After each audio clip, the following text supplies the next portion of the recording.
मेरे प्यारे सत्संग प्रेमियों, माताओं एवं बहनों, एक साधक ने एक महात्मा के सम्मुख जिज्ञासा प्रकट की। महाराज, मुझे सहज स्वरूप प्राप्ति अथवा आत्म साक्षात्कार का उपाय बतलाने की कृपा करें। महाराज ने अपने सम्मुख बैठे शिष्य पर दया दृष्टि डालते हुए ध्यान की विधि बतलाकर ध्यान करवाकर कहा कि 1 वर्ष तक यह साधना करो। अपने जीवन को निष्काम सेवा से जोड़े रखो। जिस दिन वर्ष पूरा हो, स्नान ध्यान करके मेरे पास आना। वर्ष पूरा होने वाले दिन से 1 दिन पहले महाराज जी ने झाड़ू लगाने वाले से कहा कि जब कल मेरा अमुक शिष्य मेरे पास आने लगे तो उसके सामने जाकर झाड़ू से बहुत गर्दा उड़ा देना। वैसा ही हुआ। साधक को भयंकर क्रोध आ गया।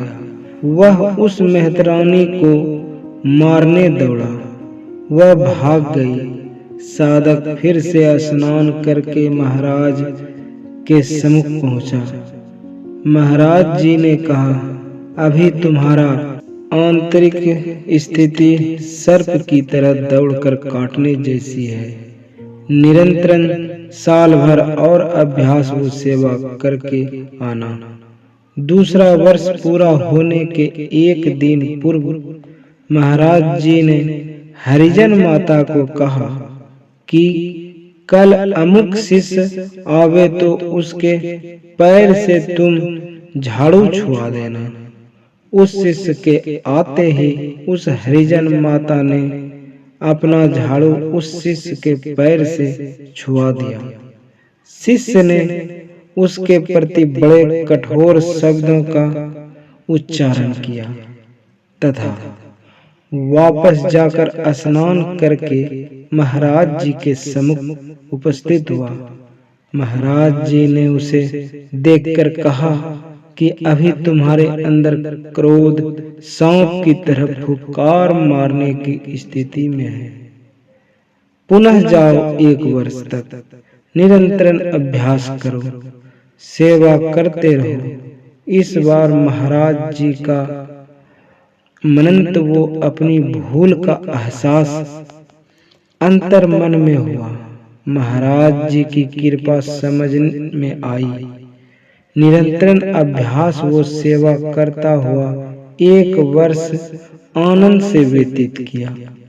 महाराज जी ने उस हरिजन माता को पुनः निर्देश दिया कि कल जब वह शिष्य आवे तो तुम कूड़े की टोकरी को कचड़ा को उसके सर पे डाल देना।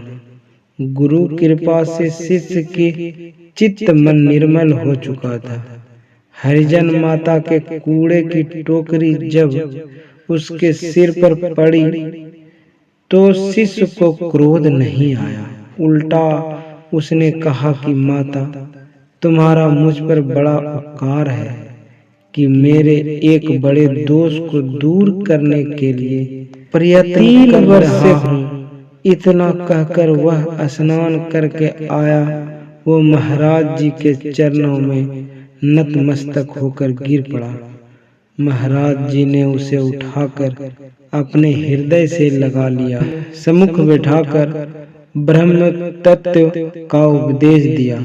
शिष्य का अज्ञान अंधकार मिट गया। अनुभूति प्रत्यक्ष होने लगी। साधक गुरु कृपा प्राप्त कर कृतार्थ हो गया। सारांश यह है कि आत्म ब्रह्मत्व परमात्मा के जिज्ञासाओं को क्रोध को ही सर्वप्रथम नियंत्रित करना चाहिए। श्री सद्गुरु महाराज की जय। श्री सद्गुरु महाराज की जय। श्री सद्गुरु महाराज की जय।